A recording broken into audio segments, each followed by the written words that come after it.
আসসালামু আলাইকুম সবাইকে। সবাই কেমন আছেন? আশা করি সবাই অনেক ভালো আছেন। আমরাও আলহামদুলিল্লাহ আল্লাহর রহমতে অনেক ভালো আছি।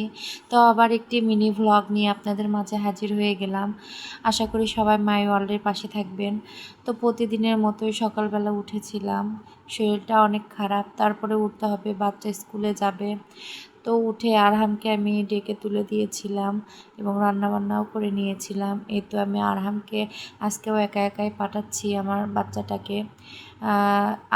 ইনশাল্লাহ আগামী রবিবার থেকে আমি ওর সাথে যাব, রবিবার শনিবার থেকে। তো আজকে বৃহস্পতিবার ও স্কুলে একটা সপ্তাহ প্রায় আমার ছেলে একাই স্কুল করলো। তো যাই হোক, ওকে স্কুলে পাঠিয়ে দিয়ে আমি আরও যত আমার কাজ ছিল করে নিয়ে সাতকে গোসল দিয়ে ঘুমিয়ে দিয়েছি। এখন এই তো আমি বাসা ক্লিনিংয়ের কাজ করছি।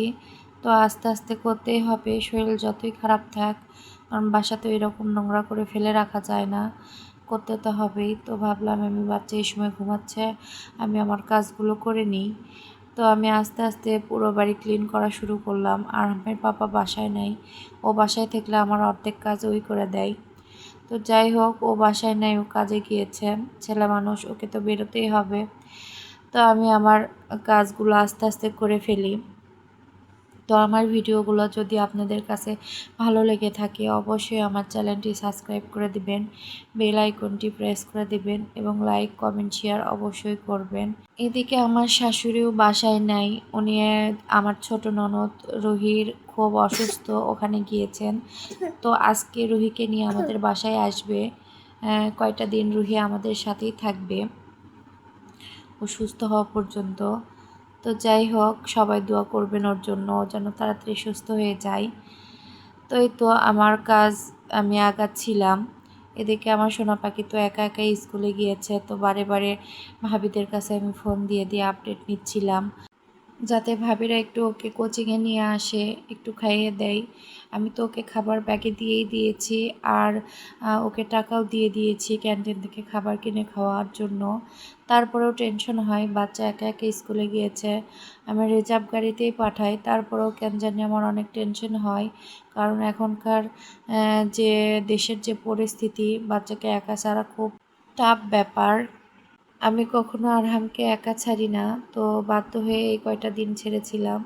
আর ছাড়বো না ইনশাল্লাহ, শনিবার থেকে আমি ওর সাথেই যাব। এই তৈরির মধ্যে আমার সোনা পাখিটা চলে এসেছে, আমার কাজ কমপ্লিট হয়ে গিয়েছিল তখন। চলে এসেছে, এদিকে ছাদে উঠেছে। তো আমি আর ছাদ আরহামের দরজাটা খুলে দিয়ে দিলাম। তো দেখুন দুই ভাইয়ের, মানে আসার পর দুই ভাইয়ের মধ্যে কত ভালোবাসা। তো যাই হোক, সবাই মাশাল্লাহ বলবেন। তারপর আমার ছেলে এসে অনেক গল্প করছিল আমার সাথে, স্কুলে কি করেছে। আজকে স্কুলে ফুটবল খেলা ফাইনাল ম্যাচ ছিল, ও আবার সেই ফাইনাল ম্যাচে উইন হয়েছে, তারপর ট্রফি পেয়েছে, সেগুলো গল্প করছিল। তো যাই হোক, এরই মধ্যে আরাম গোসল করে নিচ্ছিল। এদিকে দেখুন আমার সোনা পাখিটা কি করছে, ছোট্টটা। ও আজকে ওর নতুন একটা খেলা, আরহামের খেলনা টেন্ট আমি ওর জন্য বের করে দিয়েছি। তো মাশাল্লাহ অনেক সুন্দর করে খেলছিল ওর মধ্যে বসে। আর এর মধ্যে বসে রেখে আমি আর বাকি কাজগুলো করে নিয়েছিলাম। আরহামকে গোসল দেওয়ানো, খাওয়ানো, তারপর হচ্ছে আরও আনুষঙ্গিক যত আমার কাজ ছিল আমি সব করে নিয়েছিলাম। আর আমার সোনা পাখিটা সুন্দর করে খেলছিল। তো ভাবলাম আমিও একটু ওর সাথে খেলি, তাই ওর কাছে বসেছিলাম। তো একটু পর দেখুন ও আমার সাথে কি সুন্দর খেলা করছিল। ও আমাকে বল ছুঁড়ে মারছিল, আবার আমি ওকে বল ছুঁড়ে মারছিলাম। এভাবে আমরা অনেকক্ষণ খেলা করেছিলাম ওর সাথে। তো বাচ্চাদের সাথে সময় কাটাতে আমারও যেমন ভালো লাগে, বাচ্চাদের তো আরও অনেক ভালো লাগে। তো সেভাবে সময় দেওয়া হয় না, কারণ স্কুলে যাই সারাদিন, স্কুলেই বোর হই আমরা মা ছেলে দুজনেই। কিচ্ছু করার নেই, যেতে তো হবেই। আর কয়েকদিন পর, হয়তো 2-1 বছর পর এই ছোটোটাকেও ভর্তি করে দিতে হবে, তখন হয়তো বা আমি একটু ফ্রি হয়ে যাব। ফ্রি হওয়া যেমন তেমন, তখন তো মনে হয় আরও ব্যস্ত হয়ে যাব। আমি হয়তো ভুলেই বললাম, কারণ তখন তো 2টা বাচ্চাকে সামলাতে হবে, পড়াশোনা দেখতে হবে। মানে আরহামের হয়তো একটু কমে যাবে, তখন আবার সাদকে দেখাশোনা করতে হবে, ওর পড়াশোনার দিকে আমার খেয়াল রাখতে হবে। আর আমার তো মেইন কাজই ওদেরকে মানুষ করা। আমার যত শিক্ষাগত যোগ্যতা সব তো ওদের জন্যই। তো যাই হোক, আমার বাচ্চারা দুজনেই অনেক সুন্দর করে খেলছিল। সবাই মাশাআল্লাহ বলবেন, কেউ মাশাআল্লাহ বলতে ভুলবেন না। এখন দেখুন এই বড়টাও এর মধ্যে ঢুকে পড়েছে।